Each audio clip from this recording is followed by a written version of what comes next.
નમસ્કાર વિદ્યાર્થી મિત્રો, આજે તમે જોઈ રહ્યા છો કે આપણે સંસ્કૃતનું ત્રીજું કાવ્ય સ્વસ્થ વૃત્તમ સમાચાર, ઓકે, તો સ્વસ્થ વૃત્તમ સમાચાર કાવ્ય વિશે આપણે જોઈશું. જે રીતે કે એનું ટાઇટલ છે, શીર્ષક છે કે સ્વસ્થ વૃત્તમ સમાચાર, એટલે સ્વસ્થ આરોગ્ય આપણું સારું રહે અને સારું આરોગ્ય રહે ત્યારે જ આપણે સર્વ કાર્ય કરી શકીએ એ માટેની વાત કરી છે. વિદ્યાર્થીઓને પોતાનું આરોગ્ય સારું રાખવા માટે શું કરવું જોઈએ, કેવા નિયમોનું પાલન કરવું જોઈએ, એ માટે અહીં મહાકવિ કાલિદાસે કુમાર સંભવના પ્રથમ સર્ગમાં આ વાતો કરી છે. બરાબર, તો આ જે આપણે કાર્ય છે એનો આપણે પહેલો ભાગ આજે જોઈએ. કુલ શ્લોકો છે 8 શ્લોકો છે. આજે આપણે એમાંથી 4 શ્લોકોનો અભ્યાસ કરીએ. બરાબર, સૌ પ્રથમ આપણે કાવ્યનો પરિચય મેળવી લઈએ. બરાબર, સ્વસ્થ વૃત્તમ સમાચારનો ગુજરાતી થશે સ્વસ્થ આચરણ કર. આ વિનંતી, સલાહ અને આજ્ઞાર્થનો આમાં ખૂબ જ બધો બહોળો પ્રમાણમાં ઉપયોગ થયો છે. સાથે સાથે વિધ્યર્થ ક્રિયાપદનો પણ ઉપયોગ થયો છે. તો જે કાળબોધક નથી પણ અર્થબોધક છે એવા ક્રિયાપદો મેં તમને શીખવાડી દીધા છે. ક્રિયાપદના ભાગ 4 અને 5 આજ્ઞાર્થ વિધ્યર્થ આપણે શીખી ગયા છીએ, એનો આપણે મોટા પ્રમાણમાં અહીં ઉપયોગ કરવાનો છે. ચલો, તો સર્વપ્રથમ આપણે આ કાવ્યના પરિચયને જોઈ લઈએ કે પરિચય શું કહેવા માગે છે. મહાકવિ કાલિદાસે કુમાર સંભવમાં 5મા સર્ગમાં, હું તમને પહેલો સર્ગ બોલી ગયો છું પણ એ ભૂલ થઈ છે મારી, 5મા સર્ગમાં, ઓકે, 5મા સર્ગમાં એક પ્રસંગમાં કહ્યું છે કે ધર્મ કરવા માટેનું જો સૌથી પ્રથમ સાધન હોય તો તે શરીર છે. ધર્મ કરવો એટલે આપણા શરીર સંબંધી અને જેટલા પણ આપણે કાર્ય કરીએ છીએ એ આપણો ધર્મ છે. હા, દરેકનો ધર્મ છે. આ વસ્તુ હું તમને ફરી શીખવાડું, પહેલાં પૂરું કરી દઈએ આપણે પરિચય. તો એ કરવા માટે શરીર સ્વસ્થ હોવું જોઈએ. બરાબર, એટલે ધર્મ કરવા માટેનું જો સૌથી પ્રથમ સાધન હોય તો તે શરીર છે. એટલે શરીર સ્વસ્થ હોય તો જ તમે ધર્મ એટલે કે પોતાનું કર્તવ્ય, પોતાની ફરજ અદા કરી શકો છો. આનો આશય એ છે, જો એ જ વસ્તુ સમજાવે છે કે આનો આશય એ છે કે માણસની પાસે ધર્મ કરવા માટે ભલે ઘણી બધી વસ્તુઓ ઉપલબ્ધ હોય પણ જો તેની પાસે સ્વસ્થ શરીર ન હોય તો પેલી બધી વસ્તુઓ નકામી થઈ જાય, કોઈ કામની રહેતી નથી. માણસનું શરીર સ્વસ્થ રહે તે માટે કેટલાક ઉપાયો કરવાના રહે છે. આ ઉપાયોમાં દિનચર્યા, એ તમારા ડેઇલી રૂટીન જે કાર્ય છે, બરાબર, તે તમે રોજે રોજ કાર્ય કરો છો એમાં થોડુંક પરિવર્તન લાવવાની જરૂર છે. બરાબર, તો એ દિનચર્યા પણ એક છે. માણસની દિનચર્યા સારી હોય તો તેનું સ્વાસ્થ્ય સારું રહે છે. આયુર્વેદ શાસ્ત્રના પ્રાચીન વિદ્વાનો અને આધુનિક ચિકિત્સા વિજ્ઞાનના ખ્યાતનામ વિદ્વાનો આ બાબતમાં સમાન રીતે સંમત થયા છે. એટલે કે એ માને છે કે આ હોવું જોઈએ. ભલે ગમે તે દવાના હોય, આયુર્વેદ હોય કે એલોપેથી હોય કે હોમિયોપેથિક હોય, પણ શરીરને સ્વસ્થ રાખવા માટે કેટલાક જરૂરી પગલાં લેવા પડે. એ માટે દરેક વિદ્વાન, દરેક વૈદ્ય એ એમાં સંમત છે. બરાબર, હવે થોડીક વાત આપણે પાઠ પરિચય, કાવ્ય પરિચયની કરીએ. પ્રસ્તુત પાઠમાં માનવીની આદર્શ દિનચર્યા આલેખવામાં આવી છે. આ દિનચર્યામાં માત્ર ખાવા પીવા, ઉઠવા બેસવાની, ચાલવા સૂવાની બાબતોનો જ સમાવેશ થતો નથી, પરંતુ માનવ જીવનના ઉત્તમ નૈતિક આદર્શ મનાતા સજ્જન સંગતિ એટલે કે સારા મિત્રોની સોબત કરવી, ગુરુજનો પ્રત્યેનો સાદર વ્યવહાર, આપણા ગુરુજીઓ પ્રત્યેનો આપણો સારો વ્યવહાર હોય, વિદ્યા પ્રાપ્તિ માટે સતત ઉદ્યમશીલતા એટલે કે આપણે મહેનતુ હોઈએ, સત્યનું પરિપાલન જેવા સદ્ગુણોને પણ દિનચર્યાના એક અંગ એટલે કે ભાગ માનવામાં આવ્યા છે. અહીં વપરાયેલા ટૂંકા ટૂંકા વાક્યોમાં આવતા ક્રિયાપદોના માધ્યમથી આજ્ઞાર્થ ક્રિયાપદના રૂપોનો તથા તે ક્રિયાપદોથી વ્યક્ત થતા અર્થનો પણ અભ્યાસ અપેક્ષિત છે. જે રીતે મેં તમને આ થયો આપણો પરિચય. જે રીતે મેં તમને વાત કરી મિત્રો કે આજ્ઞાર્થનો આની અંદર ઉપયોગ થયેલો છે, એટલે કે આજ્ઞાર્થ ક્રિયાપદ એ અર્થબોધક છે, એ કાળબોધક નથી. બરાબર? તો એ તમને સલાહ આપે, વિનંતી કરે, આજ્ઞા આપે, બરાબર, પ્રાર્થના કરે તો એવા અર્થમાં છે. કારણ કે અહીં સલાહ સૂચનની વાત કરે છે. જે પુસ્તકની અંદર તમે લઈને બેસશો તો એક ગુરુજી છે અને સામે એક વિદ્યાર્થી છે, જેમ અદબ વાળીને આમ બેઠો છે. એનો મતલબ કે શિક્ષકની સમક્ષ તમારે ઉપસ્થિત થવું હોય, ગુરુજીની સામે તમારે ઊભા રહેવું હોય તો શિસ્તબદ્ધ ઊભા રહેવું પડે. બરાબર? અને ગુરુજી એને જે ભણાવે છે એ અક્ષરશઃ એ જ્ઞાન એને પ્રાપ્ત કરવા માટે નમ્ર વિનમ્ર એને બનવું જોઈએ. તો વિદ્યાર્થી માટે, વિદ્યાર્થીની અવસ્થા માટે આ ખૂબ જ જરૂરી છે. બીજું કે 10મા ધોરણના વિદ્યાર્થીને જો ક્યારેક જો વિદ્યાર્થી કોઈ કારણસર બીમાર પડી જાય, માંદો પડી જાય, તો બીમાર માણસ માટે શું થઈ જાય? બીમાર હોય તો જાણે કે દુનિયા બીમાર, એમ કશું ગમે જ નહીં આપણને. ન ઉઠવું ગમે, ન ખાવું ગમે, ન પીવું ગમે, ન કશું કરવું ગમે. તો તમારો જે સમય છે એ સમય તમારો બરબાદ થઈ જાય. અને અગત્યનો અમૂલ્ય સમય જે જતો રહે છે એ સમય વળીને પાછો આવતો નથી. એ સમયમાં તમારે ઘણું બધું કાર્ય કરી લેવાનું હોય છે. બરાબર? ઘણા બધા લેસનની તૈયારી કરી લેવાની હોય છે, ઘણું બધું લેસન પતાવી દેવાનું હોય છે. પણ બીમાર પડીએ અને 2-4 દિવસ જો આ રીતે આપણા જતા રહે તો એ સમય વળીને પાછો આવતો નથી. એટલે એમ કહેવાય કે આપણે બીમાર ન જ પડીએ અને આપણો સમય પણ વેડફાય નહીં. એ માટે સ્વસ્થ દિનચર્યા, આદર્શ દિનચર્યા કઈ હોઈ શકે?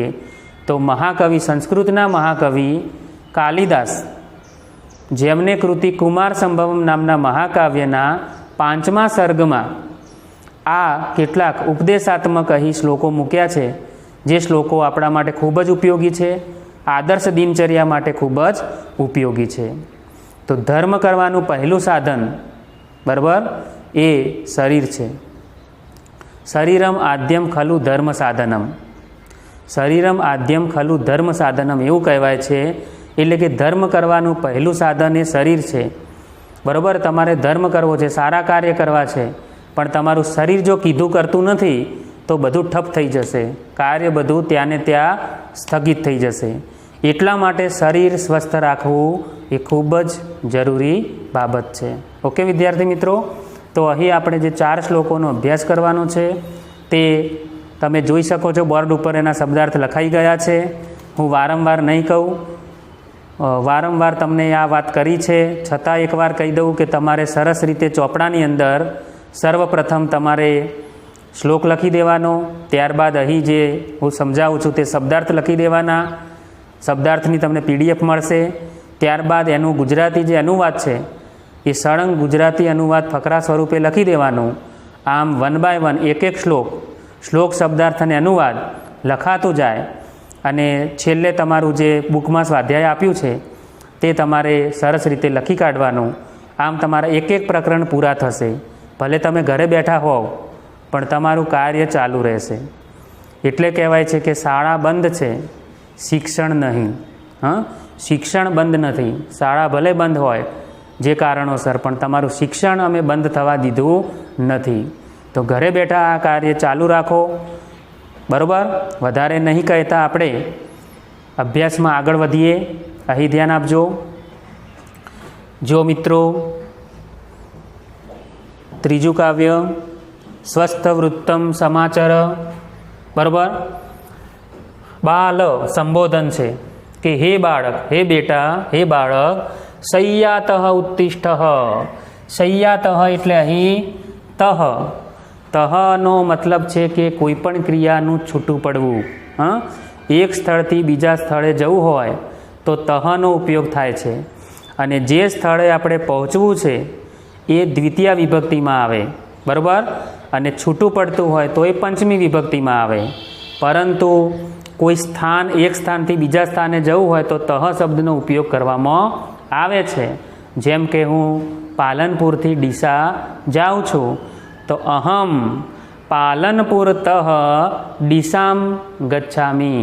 હા, જ્યાં જવું છે દ્વિતીય વિભક્તિ, સેકન્ડ વિભક્તિ, અને સેકન્ડ વિભક્તિમાં નામની પાછળ અનુસ્વાર આવે, છેલ્લે યા ખોડો મ આવે, એટલે સેકન્ડ વિભક્તિ થઈ જાય.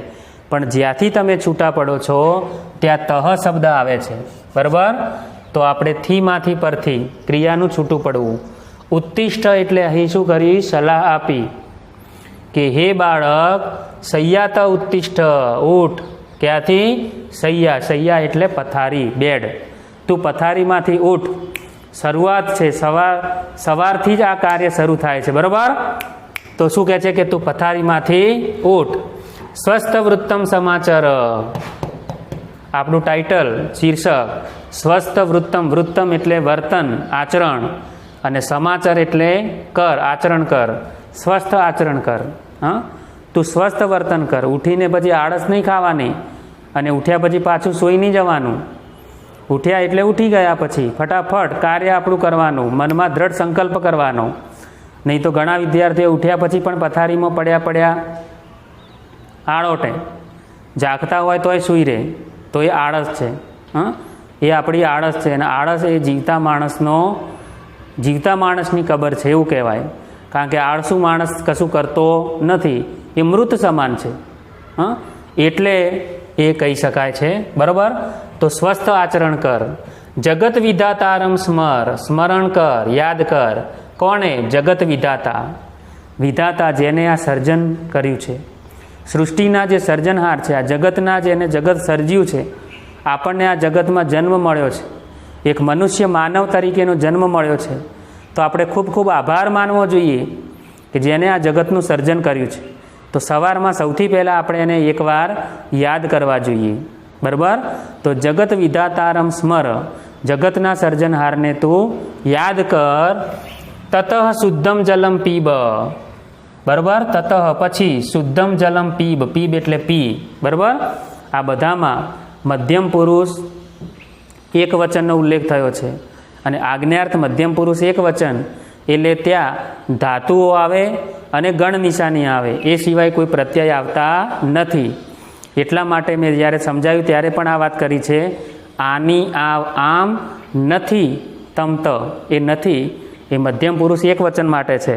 એટલે તમે અહીંયા જોઈ શકો છો કે સમાચાર, ઉત્તિષ્ઠ, સમાચાર, સ્મર અને પીબ, આ અને આગળ પણ જે આવશે એ બધા જ જે ક્રિયાપદ છે એ આજ્ઞાર્થના છે. કયા ક્રિયાપદ છે? આજ્ઞાર્થ. એટલે આજ્ઞા, વિનંતી અને સલાહનો ઉપયોગ થયો છે, બરાબર. તો આ વસ્તુ યાદ રાખજો. તો તત શુદ્ધમ જલમ પીબ, પછી તું શુદ્ધ પાણી પી, બરાબર. તો સવારે ઉઠીને જો શરીરને હેલ્ધી રાખવું હોય, સ્વસ્થ રાખવું હોય, તો શુદ્ધ પાણી પી જવાનું, જેટલું શરીરને સહન થઈ શકે તેટલું. અત્યારે તો આપણે થોડું હુંફાળું, એટલે કે ગરમ પાણી પણ કરીને પી શકીએ, બરાબર. એ ગરમ પાણી પીવું ખૂબ જરૂરી છે, કારણ કે શરીરની જે પાચન ક્ષમતા છે એ જો મંદ હોય તો એ ઠંડા પાણીથી મંદ હોય. હા, આપણે જોઈ શકીએ કે અગ્નિ, આગ હોય, અને જો એની ઉપર પાણી રેડવામાં આવે તો આગ બુઝાઈ જાય છે. એમ આપણા શરીરની અંદર પણ જે ખોરાકને પચાવે છે એ જઠરાગ્નિ છે. અને તમે જો ફ્રીજનું ઠંડુ પાણી પીશો તો તમારો જઠરાગ્નિ પણ બુઝાઈ જશે. એટલે કે તમારી પાચન ક્ષમતા છે એ શું થઈ જશે? મંદ બની જશે. અને પછી શરીરમાં અવનવા રોગો આવશે, કારણ કે પાચન શરીરનું થાય ત્યારે જ શરીર વૃદ્ધિ પામે છે અને સારું પોષણ મેળવે છે. એટલા માટે તમારે સવારે ઉઠીને લોટો 2 લોટા જેટલું પી શકાય એટલું થોડું હુંફાળું પાણી પીવું જોઈએ સવારે ઉઠ્યા પછી, બરાબર. શુદ્ધ પાણી, શુદ્ધમ જલમ પીબ, પી. ચલો, એના પછી ક્રમશઃ પછી શું કરવાનું? સતમ પદાની નિષ્ક્રમ્ય. હા, નિષ્ક્રમ્ય એ ની છે એ ઉપસર્ગ છે, અને ઉપસર્ગ પ્રયોગે ય એટલે સંબંધક ભૂતકૃદંત, બરાબર. અને સંબંધક ભૂતકૃદંત એટલે ક્રિયા પ્લસ ઈને નિષ્ક્રમ્ય એટલે નીકળીને, બહાર ચાલીને કેટલા? પદમ. પદમ એટલે પગલું, ડગલું, બરાબર? 1 ડગલું, બરાબર? 2 ડગલા, એવા 100 ડગલા. આપણે ઘણા લોકો વોકિંગ કરવા જાય છે, ચાલવા જાય છે. અહીં એક્ઝામ્પલ આપ્યું કે સતમ પદાની, એ બહુવચન છે કારણ કે 100 ડગલાની વાત કરી છે. તો 100 ડગલા બહાર ચાલીને, નિષ્ક્રમ્ય, બહાર ચાલીને શૌચાર્થમ સત્વરમ ગચ્છ, સંધિ કરી છે. શૌચ અર્થમ સત્વરમ ગચ્છ, શૌચ ક્રિયા માટે. સત્વરમ એટલે ઝડપથી, ગચ્છ એટલે જા. શૌચ ક્રિયા માટે સવારે ઉઠીને પાણી પીએ અને થોડુંક ચાલીએ એટલે શરીરની અંદર જે કચરો છે, મળ છે આપણો, બરાબર, એ શૌચ ક્રિયા કરવા જવાથી આપણું પેટ જે એ સાફ થઈ જાય, પેટ શુદ્ધ થઈ જાય, બરાબર? એટલે સૌથી પહેલાં પેટની શુદ્ધિ થઈ જાય તો આપણે હળવાશ અનુભવીએ છીએ, બરાબર? પણ એના માટે પાણી પીધા પછી તરત સૂઈ નથી જવાનું, પણ વોકિંગ કરવાનું છે. ધીમે ધીમે સરસ રીતે થોડું ચાલવાનું છે. ચાલ્યા પછી તમે પાણી સારું ઊંફાળું પીધું હોય તો શરીરની દિનચર્યા પછી રોજે રોજ આ કરવાથી તમારું પેટ સાફ થઈ જાય છે, બરાબર? એટલે કે જે મળ છે, કચરો છે, એ શૌચક્રિયા દ્વારા નીકળી જાય છે. એટલે એ માટે સત્વરમ ગચ્છ એટલે તું જલ્દીથી જા અને એ ક્રિયા પૂર્ણ થાય એટલે ફેનિલેન કરો શુદ્ધૌ કૃત્વા. ફેનિલહનો મતલબ છે સાબુ, બરાબર? ફેનિલેન એટલે તૃતીય વિભક્તિ, થી થકી વડે દ્વારા. સાબુ વડે, કરહ એટલે હાથ, અને હાથ કેટલા છે? 2. તો દ્વિવચન છે. જેમ રામઃ રામૌ રામાહ, તો કરહનું કરવ, અને આ એનું વિશેષણ છે કે હાથ તો ખરા પણ કેવા? તો શુદ્ધ. તો એ પણ વિશેષણ એના લિંગ વચન વિભક્તિને ફોલો કરે. એટલા માટે કરવ શુદ્ધૌ કૃત્વા. કૃત્વા એ સંબંધક ભૂત કૃદન છે, કરીને, ક્રિયા પ્લસ ઈને. કૃ એટલે કર ધાતુ, કરવો, અને કૃત્વા એટલે કરીને, શુદ્ધૌ કૃત્વા. તો સાબુ વડે બંને હાથ શુદ્ધ કરીને વ્યાયામમ આચર. તો વ્યાયામ કર. તારે વ્યાયામ એટલે એક્સરસાઇઝ કરવાની છે, કસરત કરવાની છે, પણ સૌથી પહેલાં પેટની શુદ્ધિ થવી જોઈએ. પાણી પીવાનું, ચાલવા જવાનું, પેટ શુદ્ધ થઈ જાય પછી વ્યાયામ કરો. ધીરે ધીરે ધીરે શરીર જેટલું માને એટલો વ્યાયામ કરો, કસરત કરો. શરીરને તમારે સશક્ત રાખવું હોય તો એક્સરસાઇઝ ખૂબ જરૂરી છે, બરાબર? એ તમે સવારના સમયે કરી શકો. શરીર માટે થોડોક સમય આપવો જોઈએ, બરાબર? શરીરને હેલ્ધી રાખવું હોય તો થોડોક સમય એને આપવો જોઈએ, અને સૌથી બેસ્ટ સમય એ સવારનો સમય છે. તો વ્યાયામમ આચર એટલે તું વ્યાયામ કર, બરાબર? તો વ્યાયામ કર એટલે કસરત કર, બરાબર? આપણે પીઈના પિરિયડમાં જે રીતે સ્કૂલમાં કરાવીએ છીએ, પણ એ સ્કૂલમાં તમને સમજાવે છે કે 1 વાર કરવાનું, પણ એવું નથી કે અઠવાડિયામાં 1 વાર કરવાનું. તમે રોજે રોજ આ એક્સરસાઇઝ કે કસરત કરી શકો છો ઘરે, બરાબર? પણ એના આ નિયમ અનુસાર કરવી જોઈએ. ઓકે, ચલો હવે આગળ. શરીર માટે બીજું શું જરૂરી છે? તો શરીરના સ્નાયુઓને સુદૃઢ કરવા માટે, મસલ્સને સુદૃઢ કરવા માટે તેલ માલિશ ખૂબ જરૂરી છે. જો કે તેલ માલિશ ઉનાળામાં અને ચોમાસામાં તો ઓછું, પણ શિયાળામાં એનો ઉપયોગ આપણે વધારે કરી શકીએ. તો હવે જુઓ શું કહે છે? ત્વમ કાયે તૈલમ મર્દય. કાય એટલે સપ્તમી વિભક્તિ છે, બરાબર? રામનું રામે, તો કાયહનું કાયે, બરાબર? તો કાયા એટલે શરીર, અને સપ્તમી વિભક્તિ એટલે માં, પર, ઉપર, એટલે કે કાય એટલે શરીર પર, તૈલમ એટલે તેલ, અને મર્દય એટલે મર્દન કરવું એટલે ચોળવું. ત્વમ એટલે તું શરીર પર તેલ ચોળાવ, તેલની માલિશ કરાવ. તત સ્નાનમ સમાચર, અને પછી સ્નાન કર.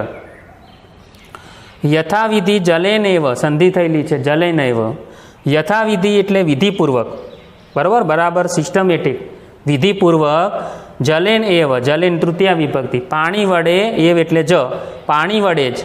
સ્વીયમ વસ્ત્રમ પ્રધાવય. સ્વીયમ એટલે પોતાના વસ્ત્ર, અને પ્રધાવયનો મતલબ છે ધો, બરાબર? ધો. પોતાના વસ્ત્રોને તું બરાબર ધો. તો આ શ્લોક શું કહેવા માગે છે કે તમે જોઈ શકો છો કે કાયે એટલે શરીર પર તું તેલ ચોળાવ. એનો મતલબ કે શરીર માટે તેલ માલિશ પણ ખૂબ જરૂરી છે. ઘણા બધા તેલ બજારમાં મળે છે તેલ માલિશ માટે.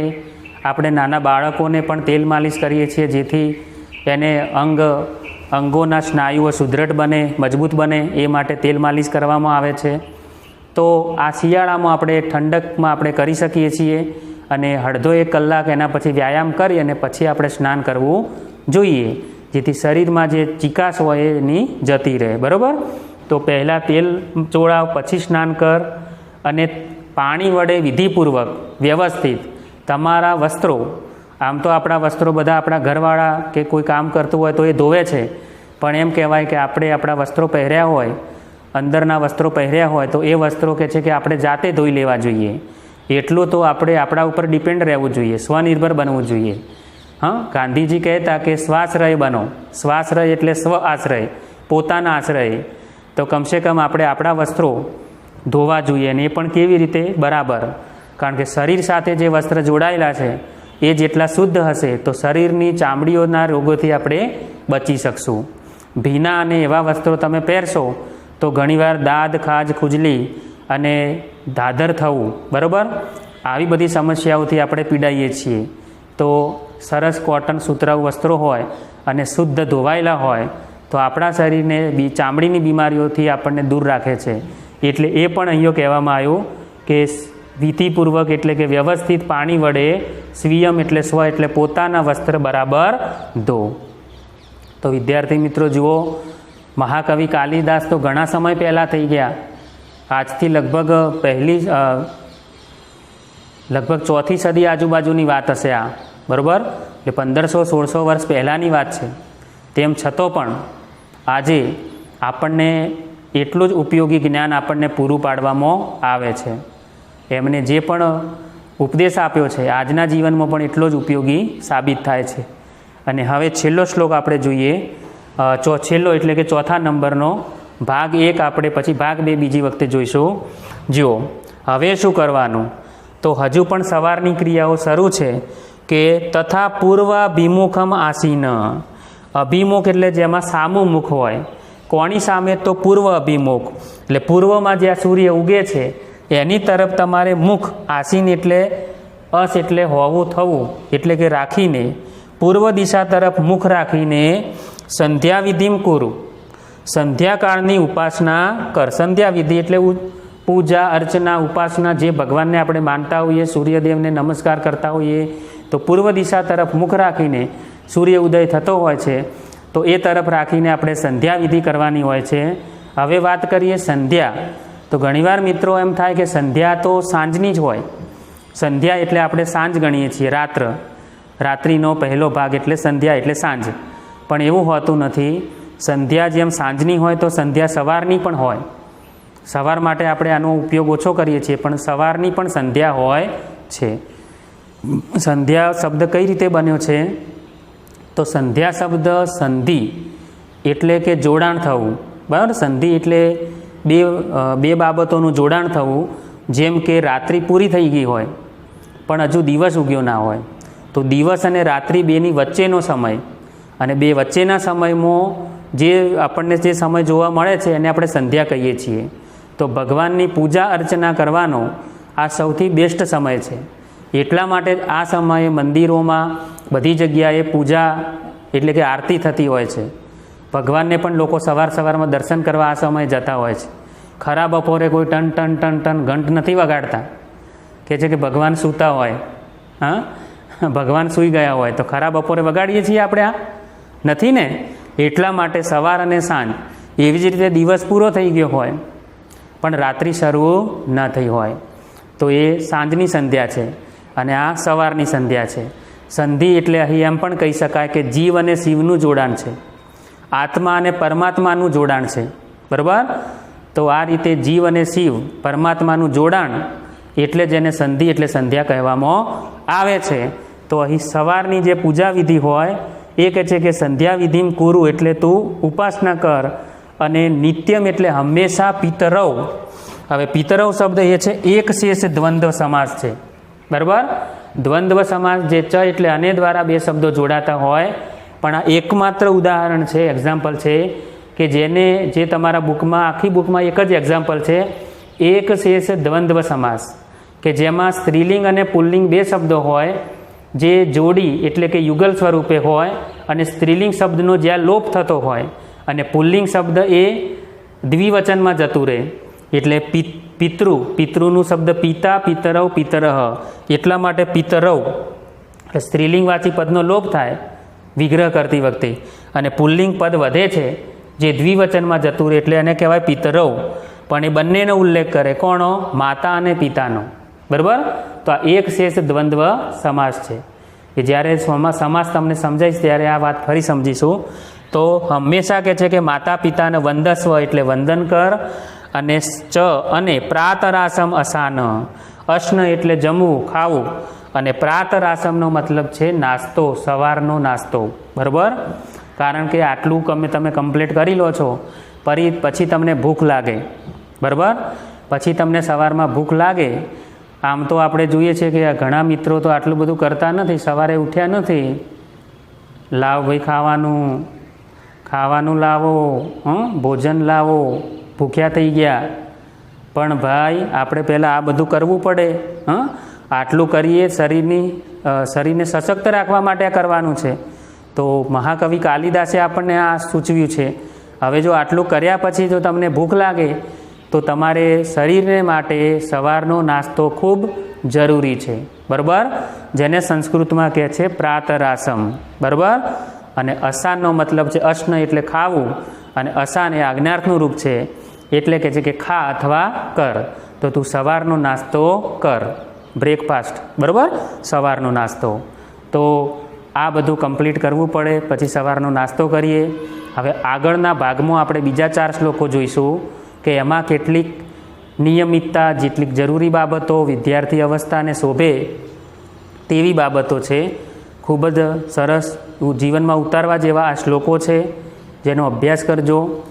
1 થી વધારે વાર વિડીયો જોશો તો વધારે ખ્યાલ આવશે. બરાબર?